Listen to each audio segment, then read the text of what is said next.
422장.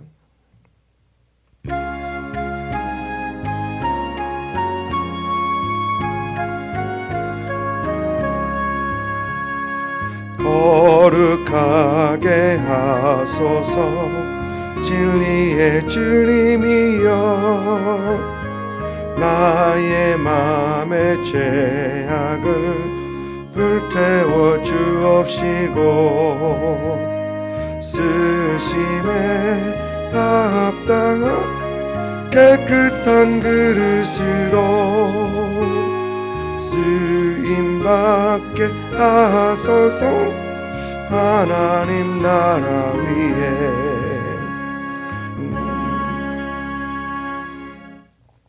아멘. 여호수아 3장 1절부터 8절까지입니다. 여호수아 3장 1절부터 8절까지 말씀 우리 한 목소리로 같이 읽습니다. 또 여호수아가 아침에 일찍이 일어나서 그와 모든 이스라엘 자손들과 더불어 시딤에서 떠나 요단에 이르러 건너가기 전에 거기서 유숙하니라. 사흘 후에 관리들이 진중으로 두루 다니며 백성에게 명령하여 이르되, 너희는 레위 사람 제사장들이 너희 하나님 여호와의 언약궤를 매는 것을 보거든 너희가 있는 곳을 떠나 그 뒤를 따르라. 그러나 너희와 그 사이 거리가 2000 규빗쯤 되게 하고 그것에 가까이 하지는 말라. 그리하면 너희가 행할 길을 알리니 너희가 이전에 이 길을 지나보지 못하였음이니라 하니라. 여호수아가 또 백성에게 이르되, 너희는 자신을 성결하게 하라. 여호와께서 내일 너희 가운데에 기이한 일들을 행하시리라. 여호수아가 또 제사장들에게 말하여 이르되, 언약궤를 메고 백성에 앞서 건너라 하매 곧 언약궤를 메고 백성에 앞서 나가니라. 여호와께서 여호수아에게 이르시되, 내가 오늘부터 시작하여 너를 온 이스라엘의 목전에서 크게 하여 내가 모세와 함께 있었던 것 같이 너와 함께 있는 것을 그들이 알게 하리라. 너는 언약궤를 맨 제사장들에게 명령하여 이르기를, 너희가 요단 물가에 이르거든 요단에 들어서라 하라. 아멘. 어제 말씀에서는 이제 여리고를 정탐하고 돌아온 두 정탐꾼의 보고를 들었었습니다. 진실로 24절 말씀이죠. 2장 24절입니다. 진실로 여호와께서 그 온 땅을 우리의 손에 주셨으므로 그 땅의 모든 주민이 우리 앞에서 간담이 녹더이다. 이런 보고를 들었습니다. 그리고 오늘 말씀에서는 이제 이스라엘이 요단강 앞에 도착하고 또 제사장들이 언약궤를 메고 요단강으로 이제 들어서는 나아가는 것을 말을 합니다. 1절 말씀 보니까 여호수아가 아침에 일찍이 일어나서라고 하고 있습니다. 온 이스라엘이라고 하지 않고 여호수아가 아침에 일찍 일어났다라는 얘기는 여호수아가 모든 백성들보다 아침 일찍 일어났다라는 얘기입니다. 여기서 여호수아의 어떤 그런 신실함을 봅니다. 여호수아는 젊었을 때부터 이제 모세 앞에서 굉장히 신실하게 세워졌던 그런 사람이죠. 이제 그는 그것이 몸에 배였던 것 같습니다. 그리고 이제 하나님께서 그를 쓰시기 원하시는 것을 분명히 알고 하나님 앞에서 이렇게 적극적으로 또 성실하게 그에게 맡겨진 일을 감당하려 하는 어떤 그런 여호수아의 모습을 보게 되는 거죠. 또 보니까 이스라엘과 더불어 시딤에서 떠나 요단에 이르러라고 합니다.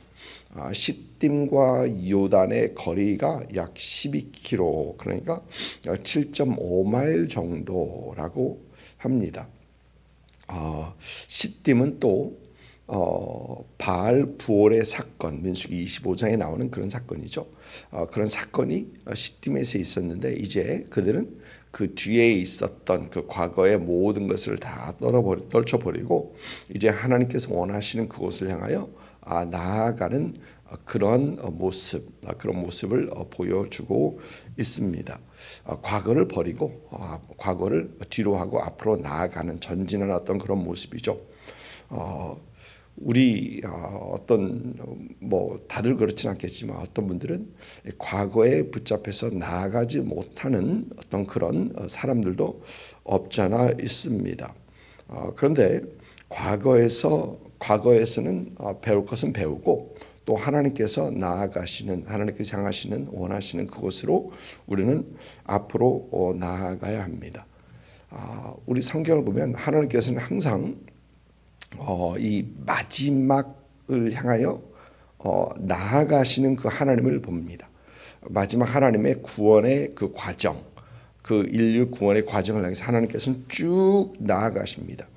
그래서 하나님께서는 언제든지 그곳에 자정에서 앉아서 그냥 안주하고 계시는 하나님은 아니세요. 그래서 쭉 나아가는 거 보면서 우리는 그 하나님을 바라보면서 하나님과 함께 우리는 앞으로 나아가는 그런 우리가 되어야 되겠다. 그러기 위해서 우리는 과거에서 배울 것은 배우고 또 떨쳐버릴 것은 떨쳐버리고 또 하나님을 향해서 우리는 앞으로 전진해야 하고 또 변하며 전진해야 하는 그런 우리가 되어야 된다라는 겁니다. 보니까 사흘 후에 거기서 유숙하는데 사흘을 유숙합니다. 그리고 이제 요단으로 나가기 위한 본격적인 준비를 합니다. 요단을 건넌다라는 것, 건너는 것은 이 출애굽 후에 40년 동안 그들이 참 바라보고 소망했던 것이 바로 이 요단을 건너는 것이죠. 약속이 실현되는 것을 40년 동안 붙들었던 그 약속이 실현되는 것을 말을 합니다. 요단을 건너려 하는 그들의 마음은 어땠을까라는 그런 생각을 해봅니다. 얼마나 감격스러웠을까. 왜냐하면 그렇게 원하던 것이고 그들이 40년 동안 고대하고 소망했던 것이기 때문에 굉장히 감격스러웠을 것이다. 또 그러면서 요단을 건넌다라는 것이 또 약간의 두려움은 없지 않아 분명히 있었을 것입니다. 왜냐하면 그 요단 건너편 가나안 땅에 있는 가나안 땅에서는 무엇이 그들을 기다리고 있는지 아직 불확실하고 또 그곳에서 봤던 아낙 자손들, 저는 장신이 큰 사람들도 강한 사람들 분명히 있었기 때문에 아마 그들과의 그 전쟁을 치러야 되는 그들에게 있어서 약간의 염려와 두려움도 없지 않아 있었을 것입니다. 이것은 여호수아뿐만이 아니고 온 백성들도 같은 마음이었을 것이다라는 생각을 해봅니다. 그런데 하나님께서는 이런 그들에게 바라봐야 할 것을 보여주시는데 그것은 하나님의 언약궤를 바라보게 하십니다. 마음에 들떠 있을 때나 두려워할 때나 그들은 하나님의 언약궤의 시선을 고정하고 나아가야 함을 오늘 하나님께서는 보게 하십니다. 그들은 광야 40년 동안 생활하면서 그들은 여전히 하나님의 언약궤, 그러니까 하나님이 임재하심을 나타내는 구름이 뜨면은 제사장들이 언약궤를 메고 나갔고 또 백성들은 그 언약궤를 따라갔죠. 그리고 하나님께서 멈춰서시면 언약궤도 멈춰서고 또 백성들도 서게 되고 그렇게 40년을 따라왔던 그들은 이제 여전히 가나안 땅 하나님께서 약속하신 그 땅에 들어가서도 여전히 그들은 그렇게 해야 되는 것을 하나님께서 말씀하시고 또 기대되는 어떤 그런 상황, 두려워하는 그 상황 속에서도 여전히 하나님을 향하여 바라보고 하나님을 향하여 나아가야 된다라는 어떤 그런 리마인드를 우리 하나님께서는 다시 해주는 것입니다. 그리고 그들은 이 언약궤를 따라서 하나님께서 인도하시는 그 땅에 들어가게 되는 것이죠. 그런데 오늘 말씀 보니까 그 언약궤를 따르는데 약 2000규빗을 뒤에서 따라오라라고 합니다. 2000규빗이면은 약 한 900m 정도, 사실 좀 꽤 먼 그런 거리입니다. 900m 정도 이 거리를 두고 따라가야 합니다. 그런데 왜 이 거리를 두고 따라오라 하셨을까라는 생각을 해보면, 첫째는 너무 가까이 하면 죽을 수가 있기 때문에 그렇습니다.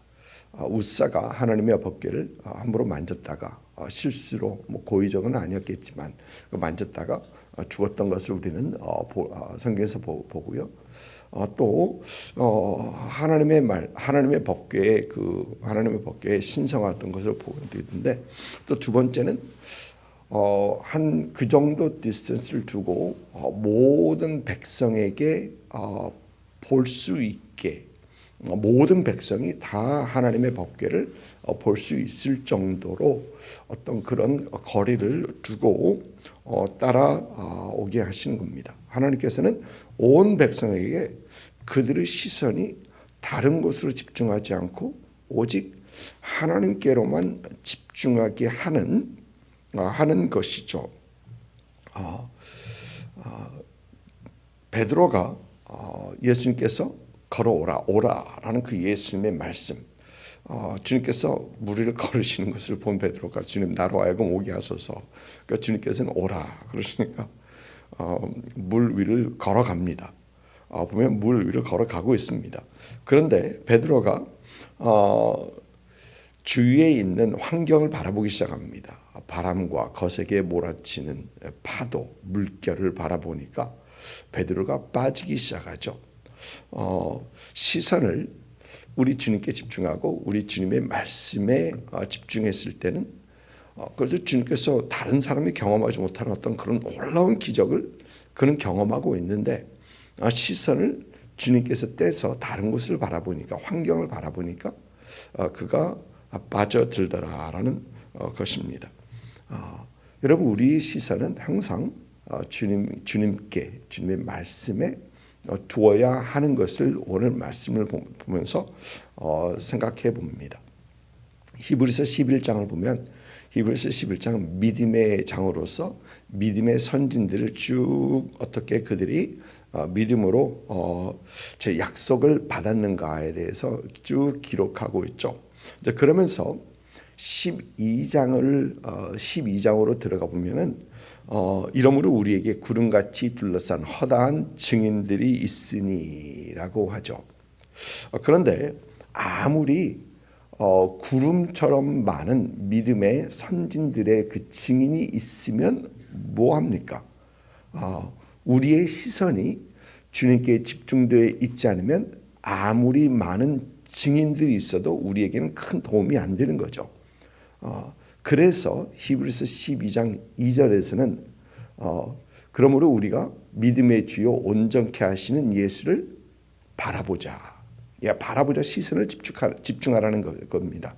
영어 성경에는 Fix your eyes on Jesus, who is author and perfecter of faith. 그렇게 돼 있어요. 그러니까 주님께 우리의 시선을 고정시켜라, 바라보자라고 돼 있는, 고정시켜라라고 돼 있는 겁니다. 항상 우리는 참 우리의 시선을 하나님에게, 하나님의 말씀에 집중하고 고정시키는 그런 우리가 되어야 합니다.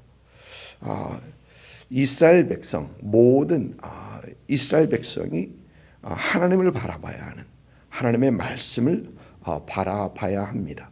왜냐? 하나님이 어디로 향하시는지, 하나님께서 무엇을 어떻게 하시는지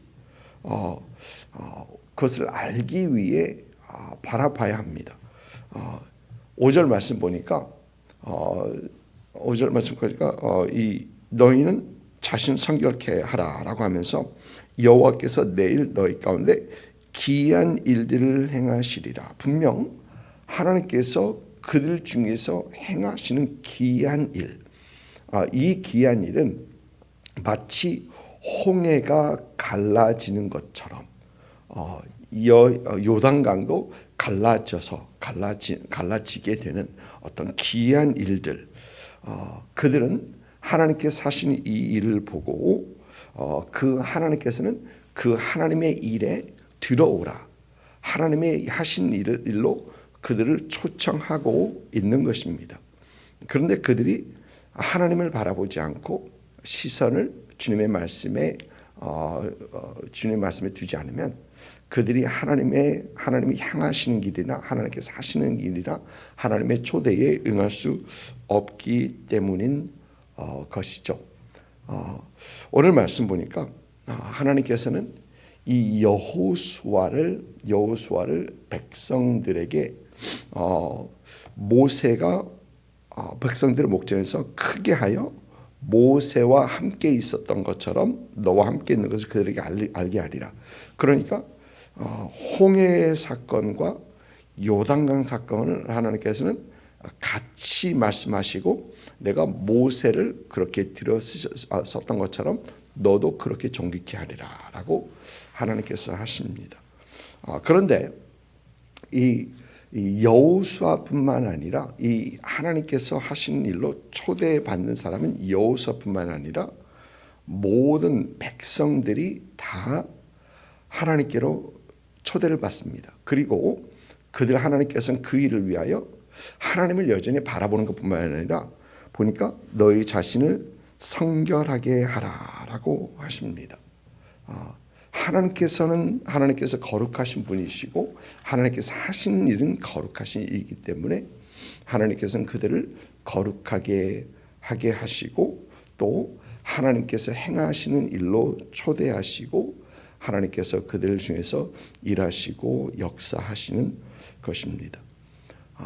여러분 우리의 삶 속에서 우리는 하나님께서 우리 가운데 함께 하시고 일하시고 인도하심을 우리는 보기 원합니다. 그런데 그 하나님의 일을 보기 위해서 우리는 무엇보다도 우리의 시선을 주님 앞에 고정시키고 또 우리의 삶이 참 세상과 다르게 구별된 성결된 거룩한 그러한 삶을 살아가야 한다라는 것을 오늘 말씀을 보면서 생각해 보게 됩니다. 그럴 때 하나님께서는 우리 삶 속에서 하나님의 귀한 일로 주께서 보여주시고 인도하시고 하나님의 선하신 일들을 이루어 주시는 것입니다. 여러분 삶 속에서 오늘 하루의 삶 속에서도 여러분의 시선을 다시 한번 주님께 고정시키십시오. 하나님의 말씀에 다시 한번 귀를 기울이시고 하나님의 말씀에 고정시키십시오. 그리고 세상에서 구별된 삶을 사시는 그런 여러분들 되시기를 주님의 이름으로 축복을 드립니다. 기도하겠습니다.